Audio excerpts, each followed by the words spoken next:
Assalamualaikum warahmatullahi wabarakatuh. Perkenalkan, saya Anisatul Thayyibah S.Hum dari Prodi Pendidikan Bahasa Arab Universitas Muhammadiyah Malang. Pada kesempatan hari ini, saya akan memaparkan, menjelaskan, sekaligus menggambarkan tentang mata kuliah ilmu lughah atau linguistik yang saya ambil. Mata kuliah ilmu lughah atau linguistik adalah salah satu mata kuliah di program studi pendidikan bahasa Arab Fakultas Agama Islam Universitas Muhammadiyah Malang. Mata kuliah ilmu lughah ini merupakan mata kuliah dasar dan pengantar bagi seluruh mahasiswa yang menekuni bidang bahasa, baik prodi pendidikan maupun non-pendidikan. Dapat dikatakan bahwa ilmu lughah atau linguistik ini adalah ilmu yang menjadikan bahasa sebagai objek kajiannya. Mata kuliah ini ditujukan untuk memahami seluk-beluk linguistik umum maupun linguistik Arab atau ilmu bahasa itu sendiri baik secara mikro maupun makro. Mata kuliah ini banyak menekankan pada diskusi mengenai kebahasaan baik dalam bentuk presentasi, diskusi itu sendiri, tanya jawab seputaran bahasa. Kemampuan yang diharapkan dari mata kuliah ilmu lughah ini adalah memahami berbagai konsep tentang ilmu lughah yang mencakup pengertian, objek, ruang lingkup, tujuan, fungsi, manfaat, metode ilmu lughah, makna, kompetensi, performasi bahasa, fonologi, morfologi, sintaksis, semantik, aliran linguistik, serta pengaplikasiannya dalam pengajaran bahasa.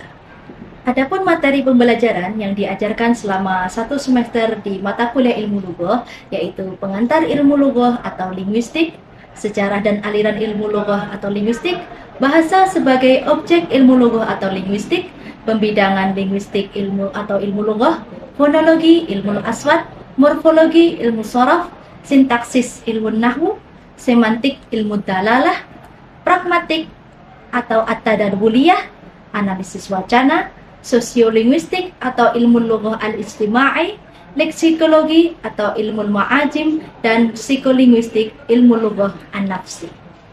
Sistem pembelajaran dalam perkuliahan mata kuliah ilmu lughah menggunakan hybrid learning, sinkronus dan asinkronus. Sinkronus menggunakan atau berbasis luring maupun daring, sedangkan asinkronus menggunakan aplikasi Learning Management System atau LMS yang terintegrasi dengan sistem yang ada di UMM, yaitu lms.umm.ac.id, sehingga mahasiswa ataupun peserta didik bisa mengunggah tugas, uji kerja dan lain sebagainya di lms.umm.ac.id. Kemudian untuk metode pembelajaran menggunakan ceramah, presentasi, diskusi, tanya jawab, dan proyek. Adapun interaksi antara dosen dan mahasiswa terhubung melalui WhatsApp ketika di luar kelas, ataupun bisa interaksi secara langsung ketika pembelajaran dimulai atau setelah pembelajaran selesai. Adapun penilaian ataupun sistem penilaian di mata kuliah ilmu lughah dikarenakan pada beberapa tahun terakhir ini di universitas kami menggunakan OBE, Outcome Based Education, sehingga penilaian didasarkan kepada 4 item: sikap, pengetahuan, keterampilan umum, dan keterampilan khusus. Adapun pada mata kuliah ini dibebankan 2 item, yaitu sikap dan juga pengetahuan. Adapun sikap 30% dan pengetahuan 70%. Sikap diambil dari kehadiran, keaktifan, dan juga akhlak. Sedangkan pengetahuan diambilkan dari tugas, unjuk kerja, dan juga proyek. Untuk itu, marilah kita saksikan perkuliahan ilmu lughah untuk pertemuan kedua berikut ini. Assalamualaikum warahmatullahi wabarakatuh. Waalaikumsalam warahmatullahi wabarakatuh. Sabahul khair. Sabahul nur. Kaifa halukum? Aywa, hadal yawm nahnu sanata'allam 'anil ilmu lughah, walakin nahnu nata'allam al-muqaddimah 'anil ilmu lughah. Wa tashilan li wa tafhiman lakum nantiku natakallamu bil Indonesia. Baik, pada kesempatan hari ini kita akan belajar atau bersama-sama mengkaji tentang pengantar ilmu lughah atau pengantar linguistik itu sendiri. Linguistik itu adalah ilmu tentang bahasa atau ilmu yang menjadikan bahasa sebagai objek kajiannya, objek kajian dari ilmu lughah atau linguistik. Nah, ada beberapa pendapat terkait dengan apa sih itu ilmu lughah atau apa sih itu linguistik, baik dari pendapatnya orang Arab itu sendiri ataupun non Arab.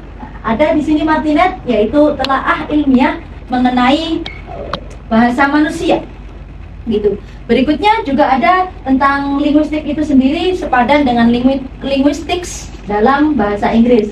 Dalam bahasa Prancis linguistik, dalam bahasa Belanda linguistik yang diturunkan dari bahasa Latin lingua, ya, yang bermakna bahasa. Dalam bahasa Roman, gitu ya, yaitu bahasa-bahasa yang berasal dari bahasa Latin, terdapat kata yang serupa ya, yang semuanya yang saya sebutkan di atas ini adalah semuanya berimplikasi dengan linguistik itu sendiri. Nah, kalau dari bahasa Inggris mengambil dari bahasa Perancis language, gitu.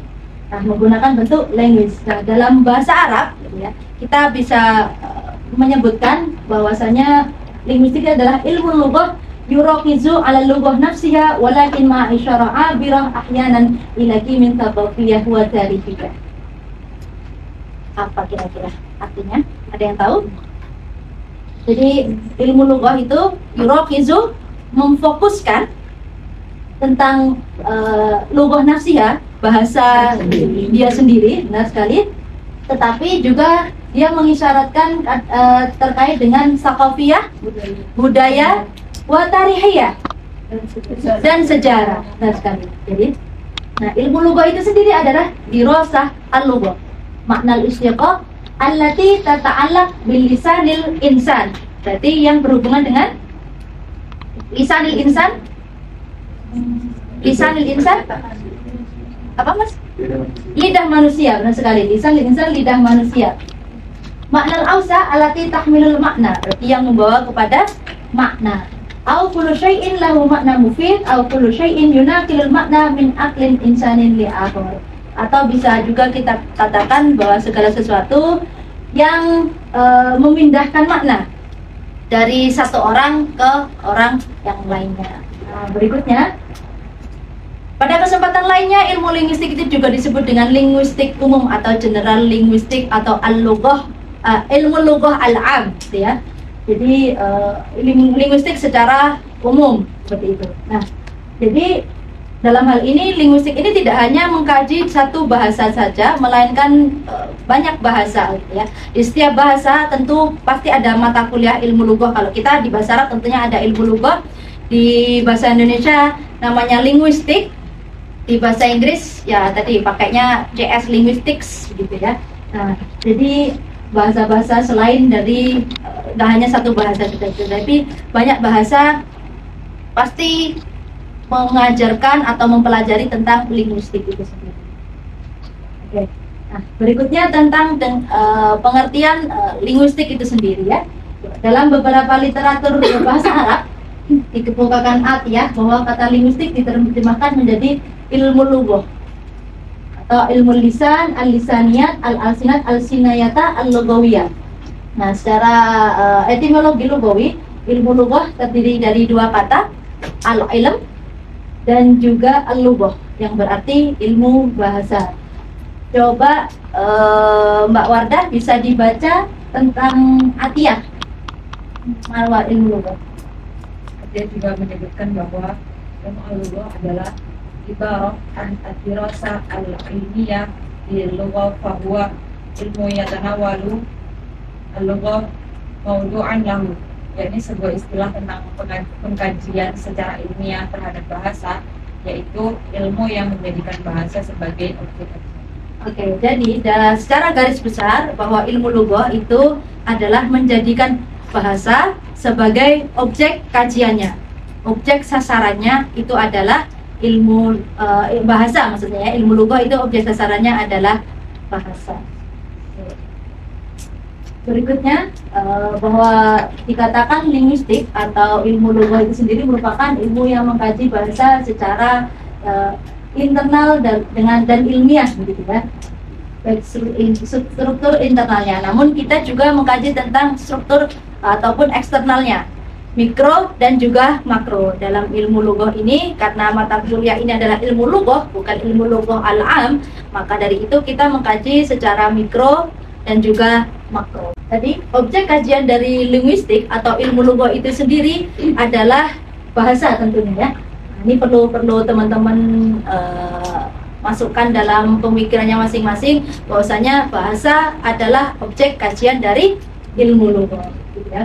Bahasa adalah unsur kebudayaan yang lahir dari kebutuhan dasar manusia gitu.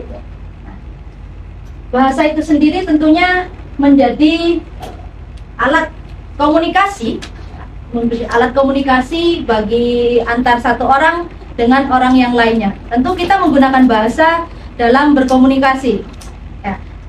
Orang yang ataupun manusia yang memiliki lengkap semuanya, tentu kita berkomunikasinya dengan bahasa. Meskipun ada beberapa yang pakai bahasa isyarat, tetapi kita misalnya saya berdiri di sini berbicara menggunakan bahasa. Mbak Romita berbicara dengan Mas Bagas tentunya menggunakan bahasa gitu ya. Nah, itu perlu diperhatikan gitu ya. Jadi linguistik ini adalah karena bahasa sebagai objek kajiannya ya. Kadang-kadang bahasa itu sebagai lambang agama. Misalnya kita contohkan bahasa Arab, erat kaitannya dengan Islam. Kenapa kita bilang begitu? Kita punya kitab ya yang namanya Al-Qur'an berbahasa apa? Arab. Nah, itu. Jadi kenapa ada statement begini? Karena memang bahasa Arab ataupun ya bahasa itu erat kaitannya dengan agama itu sendiri. Jadi bahasa dalam bahasa Arab disebut dengan al-lughah ya, yang berasal dari masdar laghawa yalghu, sewazan dengan da'aya da'u. Nah, itu juga sewazan dengan fu'atun yang bermakna ucapan atau bunyi suara. Jadi coba Mas Tahta bisa dibaca secara terminologi? Secara terminologi seperti yang diungkapkan Ibnu Jinni bahwa al-lughah ia aswat yu'abbiru biha kullu qaumin an al-radihim, artinya lambang-lambang atau bunyi-bunyi yang digunakan setiap kelompok untuk mengutarakan maksudnya. Nah, ini nih manfaat dari ilmu lughah atau linguistik sendiri. Di sini ada 4 manfaat yang bisa kita ambil. Yang pertama tentunya bagi guru-guru bahasa Arab, teman-teman yang masuk di prodi pendidikan bahasa Arab yang nantinya secara profil akan menjadi seorang pendidik. Tentunya materi ini atau materi ilmu lughah ini sangat penting. Ketika mengetahui ilmu lughah, teman-teman akan mengetahui dan bisa mendeskripsikan atau bisa menjelaskan kepada peserta didik tentang misalnya apa sih huruf ya itu keluar dari mana gitu.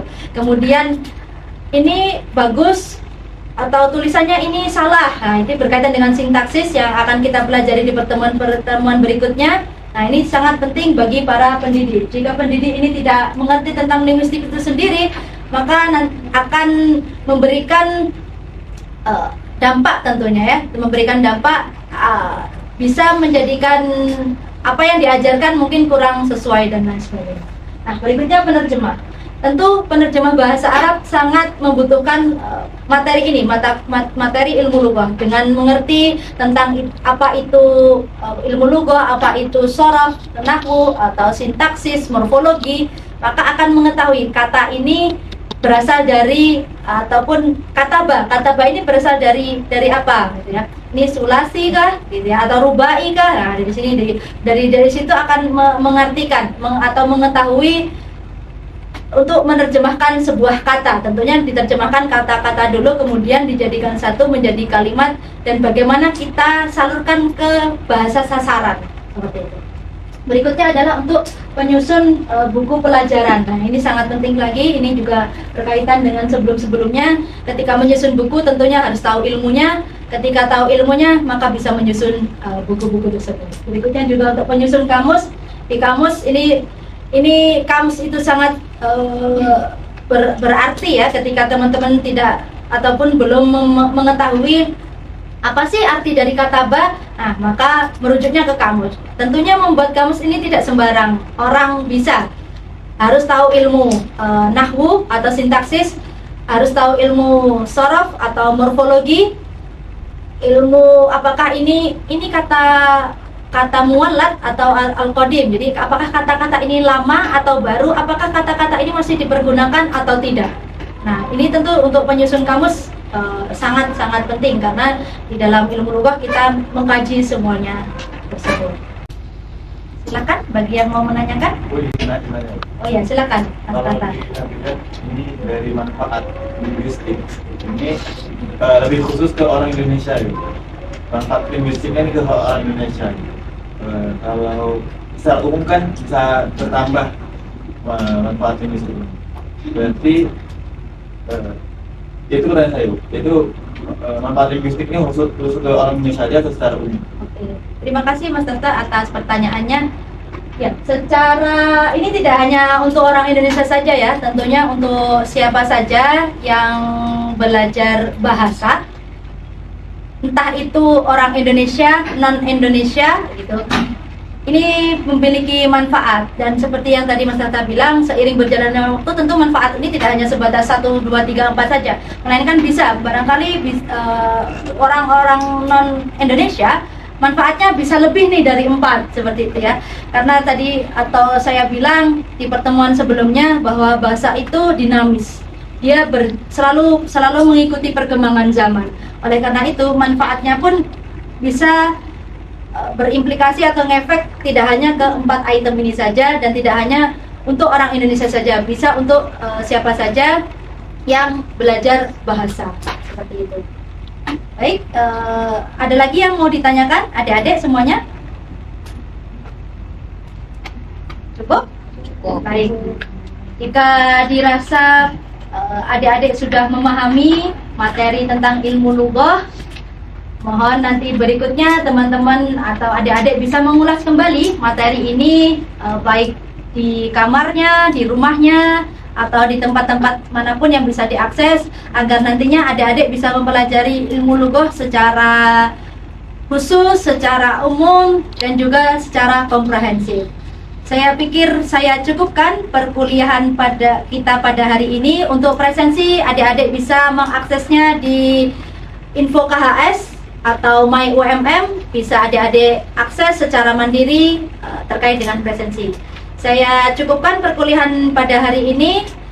Terima kasih atas partisipasinya. Semoga teman-teman sehat selalu dan jangan lupa untuk berdoa kepada Allah Subhanahu wa taala. Saya akhiri. Wassalamualaikum warahmatullahi wabarakatuh. Waalaikumsalam warahmatullahi wabarakatuh. Terima kasih atas partisipasinya.